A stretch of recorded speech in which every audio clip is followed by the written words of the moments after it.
అసలు మనిషి ఎందుకు మరణిస్తాడో మీకు తెలుసా?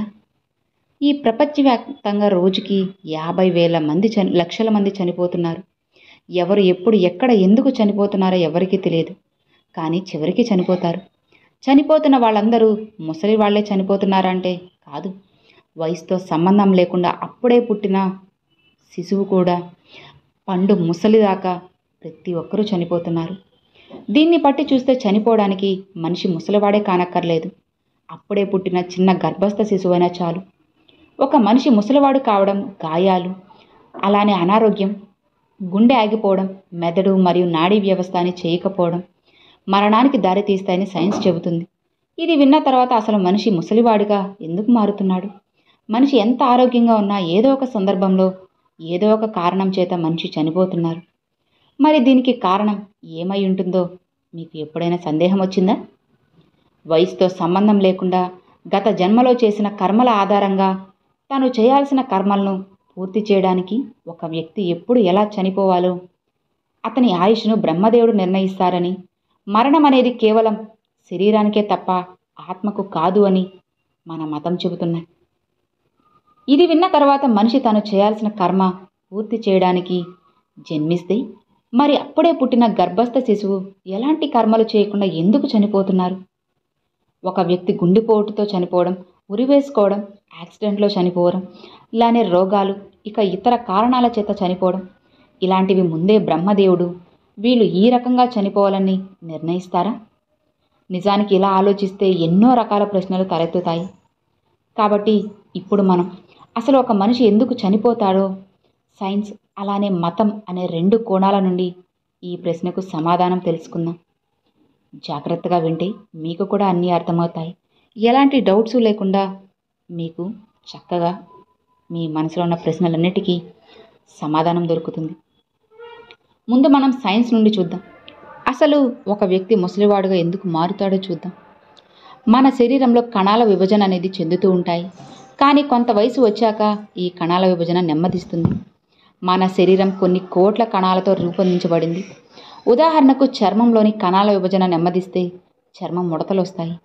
కండరాలలోని కణాల విభజన తగ్గిపోతే కండరాలు వదులుగా తయారవుతాయి. ఈ విధంగా మన శరీరంలోని కణాల విభజన ఆగిపోవడమే మనం ముసలివాళ్లుగా అలానే చనిపోవడానికి అసలైన కారణం. అయితే కొంత వయసు వచ్చిన తర్వాత అసలు ఈ కణాల విభజన ఎందుకు ఆగిపోతుందో ఇప్పుడు చూద్దామా? మన శరీరం అనేది కొన్ని కోట్ల కణాలతో తయారై ఉంటుంది. ప్రతి సెకండ్కి శరీరంలో కొన్ని కోట్ల కణాలు చనిపోయి వాటి స్థానంలో కొత్తవి ఏర్పడతాయి. ఇక మన శరీరంలో ప్రతి క్షణం ఈ కణాల విభజన చెందుతూ ఉంటాయి. అయితే ఏదైనా సరే ఒక కణం అనేది విభజన చెందినప్పుడు దానిలోని క్రోమోజోములు కూడా ఆ విభజించిన కణంలోకి కాపీ అవుతాయి. క్రోమోజోమ్ అంటే డిఎన్ఏ అంచున చుట్టుకొని ఉండే ఒక చిన్న భాగం. ఈ డిఎన్ఏలోనే మన జెనెటిక్ కోడ్ అంతా ఉంటుంది. ప్రతి క్రోమోజోమ్కి చివరన టెలోమిర్ అనే క్యాప్స్ ఉంటాయి. మన శరీరంలోని ఒక కణం అనేది విభజన జరిగినప్పుడు ఈ క్రోమోజోమ్లోకి చివరిలో ఉన్నటువంటి టెలోమిర్ సైజ్ అనేది తగ్గిపోతుంది. ఈ కణం మళ్ళీ విభజన చెందినప్పుడు దాని సైజ్ ఇంకా తగ్గుతుంది.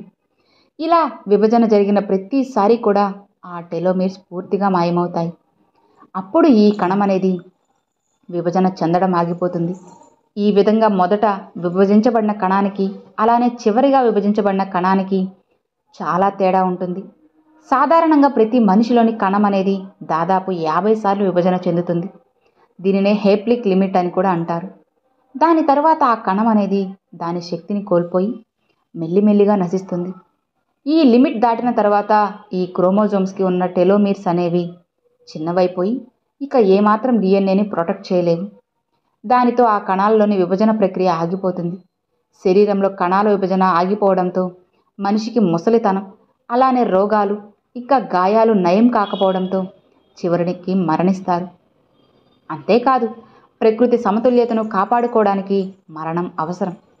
ఎవరూ చనిపోకపోతే భూమిపై జీవనానికి చోటు ఉండదని సైన్స్ చెబుతారు.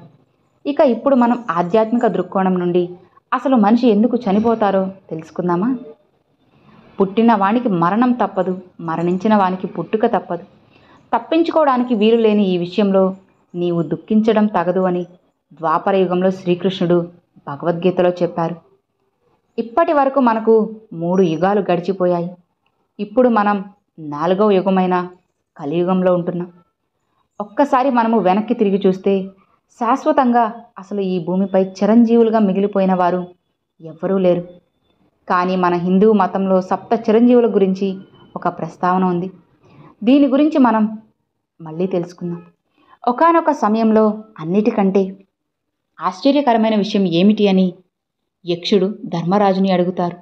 ఇక అప్పుడు ధర్మరాజు చుట్టుపక్కల అందరి మరణాలను చూస్తూనే ఉన్నా నేను మాత్రం చావననుకుంటాడు. మనిషి ఇదే అన్నిటికన్నా ఆశ్చర్యకరమైన విషయమని జవాబిస్తాడు. అలానే ఒక తల్లి చనిపోయిన తన కొడుకు శవం తీసుకువచ్చి బుద్ధుడి ముందు ఉంచి ప్రాణం పోయమని ప్రాధేయపడుతుంది. చావు అన్నదే లేని ఇంటి నుంచి కొన్ని ఆవగింజలు తెస్తే వాటితో ఆ బిడ్డను బ్రతికిస్తాను అంటాడు బుద్ధుడు. ఇంతేనా, వెంటనే తెస్తా అని బయలుదేరుతుంది. ఇక పాపం ఆ తల్లి తిరిగి తిరిగి చివరికి అసలు సత్యం అనేది తెలుసుకుంటుంది. కాబట్టి ఇక్కడ వచ్చేవారు పోక తప్పదు, పోయేవారు రాక తప్పదు. ఇలా వస్తూ ఉంటాం పోతూ ఉంటాం కాబట్టి ఇదేమీ తప్పించుకోవాల్సిన విషయం కానే కాదు. ఇక మనిషి జన్మించినప్పుడు సంతోషపడడం, మనిషి చనిపోయిన తర్వాత దుఃఖించడం అంటే మనం సత్యాన్ని తెలుసుకోలేదని అర్థం. ఇంకా మనలోని అజ్ఞానం పోలేదని అర్థం. ఏ క్షణంలోనైనా చావు రావచ్చు. కాబట్టి ప్రతి క్షణంలోనూ పూర్తిగా జీవించాలి. మరణం శరీరానికి ఒక ముగింపు మాత్రమే. మరణం అనేది దేహానికే తప్ప ఆత్మకి కాదు. ఆత్మ ఎప్పటికీ సజీవంగానే ఉంటుంది. ఆత్మ యొక్క ఉద్దేశం కేవలం మన కర్మలను పూర్తి చేయడం, అలానే మోక్షం వైపు ప్రయాణించడం. ఏ విధంగా అయితే రాత్రి అయిపోయాక పగలు అయిపోయాక రాత్రి వస్తుందో అలానే మరణం ఒక ముగింపు కాదు.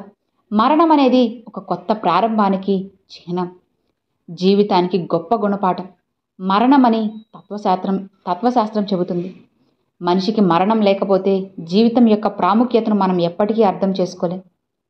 మరణం మనకు సమయం పరిమితమని గుర్తు చేస్తుంది. అందుకే సమయాన్ని వృధా చేయకుండా ప్రతి క్షణాన్ని కూడా ఇదే చివరి క్షణం అన్నట్లుగా జీవించాలని చెబుతుంది. మరణం అంతం కాదు, అది ఒక కొత్త ప్రారంభం. కాబట్టి మీ భయాలను మీరు పక్కన పెట్టి జీవితాన్ని పూర్తి స్థాయిలో జీవించండి. ఒక పండితుడు మన రాకలు పోకలు అలానే మన చేతుల్లోనే ఉన్నాయి. వాటికి మనమే సృష్టికర్తలు. అమ్మ పుట్టించింది కాబట్టి మన రాక అమ్మ చేతిలోనే ఉంది. మన కర్మలను మనం పూర్తి చేసుకున్నాము కాబట్టి మన పోకలు ఆ పైవాడి చేతిలో ఉంది అని చెబుతాడు. సో విన్నారు కదండి, మనిషి అసలు ఎందుకు చనిపోతాడో తెలుసుకున్నాం కదా. ఈ వీడియో నచ్చినట్లయితే ఒక చిన్న లైక్ చేయండి, మీ ఫ్రెండ్స్ అండ్ ఫ్యామిలీ మెంబర్స్కి షేర్ చేయండి.